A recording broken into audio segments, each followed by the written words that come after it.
This video is for educational and entertainment purposes only. Welcome back. Thanks for joining us. Please like and subscribe as we carry on into Sherilyn Cattle's book, The Murders of Christopher Watts. The question marks will always be there, unless someone comes clean, tells the truth, confesses or explains. We're all human. We make mistakes. Lord knows I've made mine. I'm able to give you, my viewers, my friends, a little insight about the very prison that inmate number 674796, also known as Christopher Lee Watts in the free world, because of my mistakes. I'll never glorify prison. It's not fun. It isn't anything at all to be proud of. It sucked and I ain't going back. Inmate Watts goes back to that morning, reliving it, wishing he had did things differently.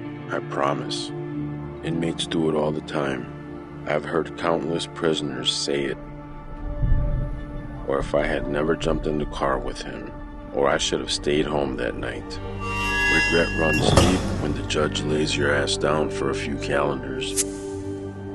Locked in for 23-1. It's horrible.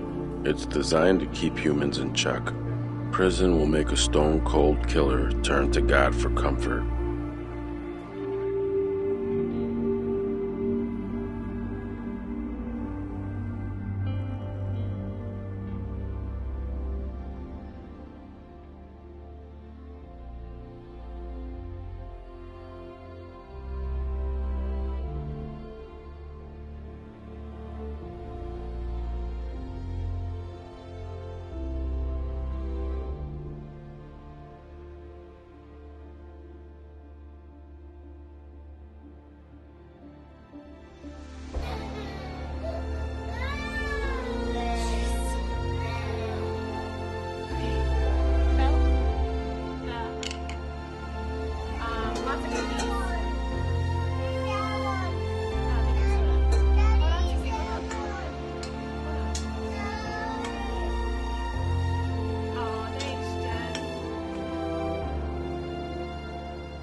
It is hard when writing a true crime story, because you only get one side of the story. These accounts are what I have been told. Please keep in mind Shanann is not here to defend herself. I have been told that Shanann controlled all the money that came into the house. Christopher says he recalls a time when he sold a four-wheeler and didn't get enough money to pay off the loan. Shanann never trusted him thereafter, and she never allowed him to have anything to do with the money after that. It's unclear to him if that's the real reason she didn't want him to touch the money, or if she didn't want to answer for what she spent. The girls were enrolled in a $25,000 a year school. Shanann liked to shop, sometimes spending most of her check without having paid off her obligations. Christopher said he could not afford this. She would sometimes turn around and put a lot of the money she made back into Thrive. She also had Christopher withdraw $10,000 from his 401k to catch up on house payments they were behind on. Christopher believes that's what she did with it, but does not know for sure. The way things were going, they may have lost their house before they could sell it. He said she was the kind that could always find a way. According to Christopher, she controlled everything in the house. He worked all the time, but they were constantly having money issues. They were living way beyond their means and way beyond their needs. They had filed for bankruptcy once and were headed that way again. He would not talk to Shanann about how bad things were financially, and he felt enough money was coming in to afford the house. He feels now that they needed to find a more affordable school. Since Shanann worked from home, maybe daycare school should not have been a full-time option. Girls should not have been taken to a daycare from 7:15 a.m. to 4:30 in the morning 5 days a week. Celeste was not even 3, and Bella was just 4. There is more to the story, but Christopher thinks much was kept from him. The girls going to a $500 a week daycare was something Christopher was not allowed an opinion on. He now knows that there were many things in their finances that were kept from him. These are some of the truths that have been sealed by Christopher right after sentencing, even though he does not remember signing them. No one seems to know why. He says it was a stipulation for his plea agreement. He was not clear-headed. He still does not remember everything that happened during that time. Money could have been managed better, and he knew this. Shanann was used to all the best money could buy. She did make great money. She had to put a lot back into her business. Money became a big stressor for Shanann also. However, they also had a lot of medical bills and ongoing medicines to buy, so this affected their budget hugely. Christopher realizes he didn't take charge of his family, but he says that's what worked for them. By his own admission, he knows that Shanann wanted a husband to take charge, but he didn't have the confidence to do that. Christopher is the kind of person that has always just done whatever he's been told to do, also by his own admission. He had a hard time telling the people who worked under him to do something. He found it easier to do it himself. He felt emasculated and found it hard to take the lead. According to research, a man who has been emasculated concedes leadership decisions to his wife. They become men that cannot make firm decisions without second-guessing themselves.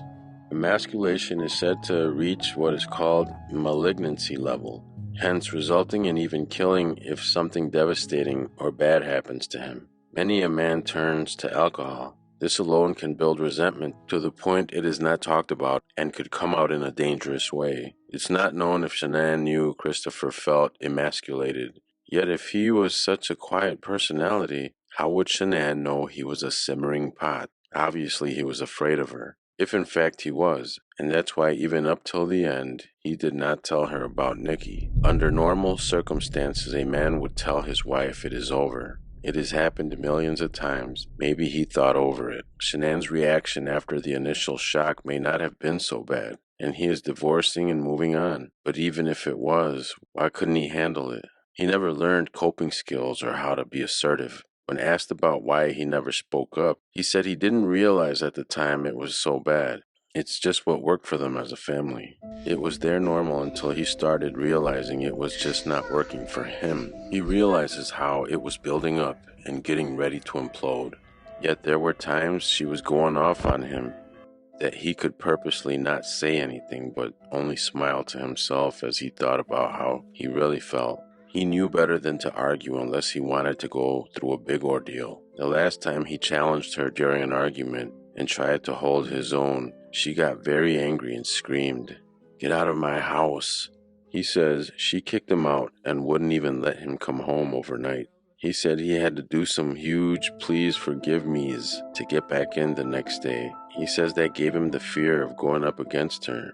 So he decided after that he would not ever argue with her again, but just take it. He's quick to say, though, it was not like that all the time. Christopher shared that one time, when the sign of trouble was everywhere, neither of them stopped to notice what was happening to them. They allowed their relationship to suffer and never stopped long enough to fix it. There were many happy times, many more happy than sad. He dwells on those happy times now as he longs just to be with his family one more time. He says he loves Shanann, Bella, and Celeste, and he knows he would have loved Nico too. He only has himself to blame. He longs to be able to hold Shanann and the girls. He craves the feel of their touch, and he would so love the chance to hold his baby boy. Shanann had told her friends before that she wanted a man who could make decisions and be more assertive. But this was not Christopher, yet their problems are problems that many families faced until just before the murders. They weren't so bad that working on them and concentrating on making their lives better wouldn't have worked.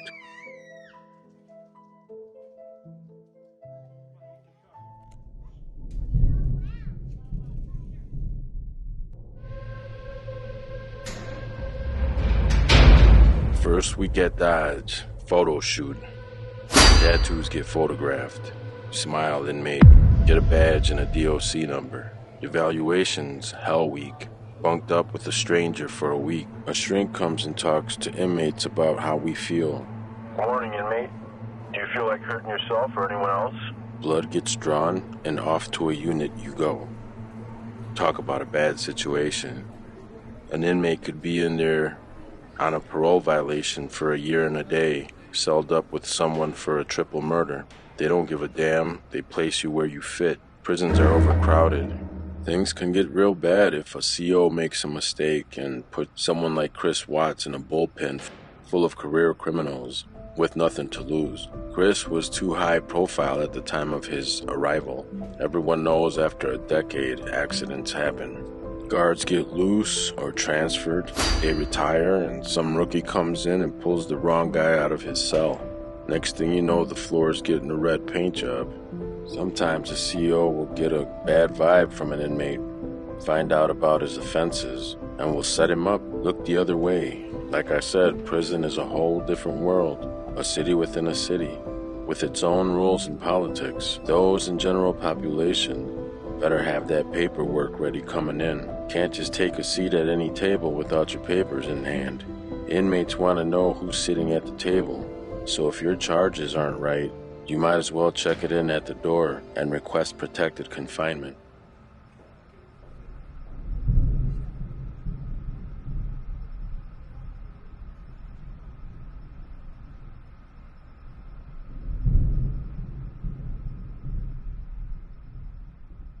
Christopher has not told the FBI, but as soon as Nikki told him she wanted to have a first with him, he started planning how he could kill the baby so he could give Nikki their first together. How very sad that Shanann was excited to be able to give him a son. He was planning to take the baby's life before he had a chance to come into the world. This baby boy was the son he always told Shanann he wanted. This would perfectly complete their little family. Shanann had thought if Christopher could get excited about their baby boy, then he might start feeling different about their family. At first, Nikki had told Christopher she did not even want children, yet telling him she wanted to give him his first son was her way of keeping him. He was not wanting to get rid of Shanann's baby because he thought it was not his. He wanted to get rid of the baby because it was his, and he did not want it. However, Shanann was the only one fighting for their marriage. All the while he was trying to destroy it. He would not give his marriage another chance, would not even talk to her about their problems, and would not be honest with her. He let her be the only one in the marriage that had a desire to save it. Christopher did not try one time to talk to Shanann about their problems until the morning he killed her. He just couldn't confront her. As soon as the girls all left for North Carolina, he had a new sense of freedom. Nikki latched on very quickly, even though he was married and with 2 girls. She wanted him to stay with her every night. She had not yet included Christopher in her friend circle, but was ready to right before the murders.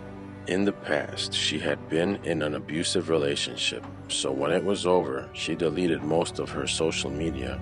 Her mail went to her father's house like she was hiding from someone. She took medication but never told Christopher why. He suspected she was bipolar. She was in Christopher and Shanann's house twice, July 4th and then again on July 14th. Christopher was off to work on July 4th, stayed the night at Nikki's, and slept late the next morning. When he was up and checked his phone, there were many missed calls from Shanann. He knew she was going to be really mad. He went outside to call her, and she was beyond pissed, absolutely furious. He decided to just go home for the rest of the day. He went back inside to let Nikki know. Now it was Nikki's turn to be angry. Weren't they going to do something later on that day? He told her no. He was just going home for the day. For the first time, she realized that she was not the number one in his life. Christopher must have been having second thoughts. Had she left him alone for the rest of that day, he may have turned around. Later on, she showed up at Christopher's house with the ruse she wanted to help him build a healthy protein diet plan. She didn't look around the house much that day. She felt she shouldn't allow him to be alone. She knew if he was alone in that house with all of the memories and pictures of his family, he might decide his life was too good to give up.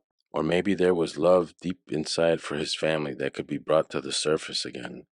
On July 14th, Christopher and Nikki were headed home from Shelby Museum and decided to stop at his house before getting something to eat.